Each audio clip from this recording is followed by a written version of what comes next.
During the Second World War, there's a group who fought for Britain that we rarely hear about. And they were the 10,000 Germans who fought for Britain.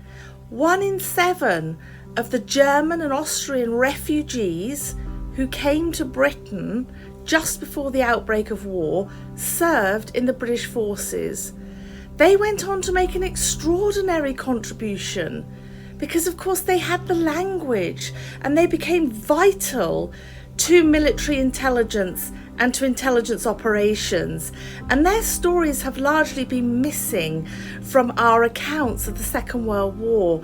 And they went on to do incredibly brave stuff behind enemy lines. Some were parachuted into occupied Europe with the Special Operations Executive.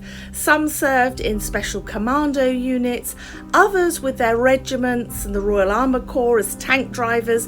But very quickly they were taken up for intelligence work after the D-Day landings.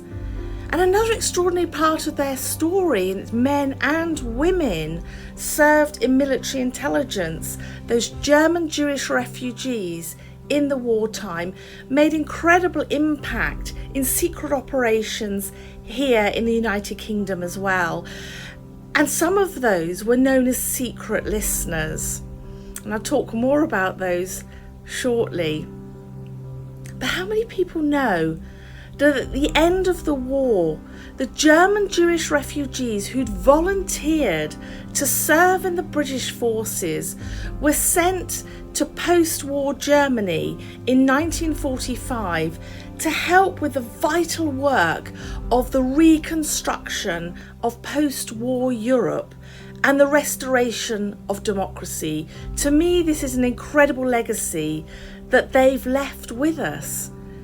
Many were involved in counter-espionage operations, counterintelligence, military government, the hunt for Nazi war criminals, and we owe so much to them for helping the Allied forces to reconstruct Europe, restore and safeguard the democracies that we enjoy today.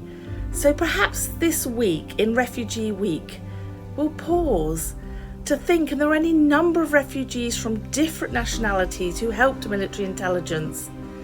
But maybe a special thought, for those German Jewish refugees who made an incredible contribution, and their stories are inspiring. Please read more about them.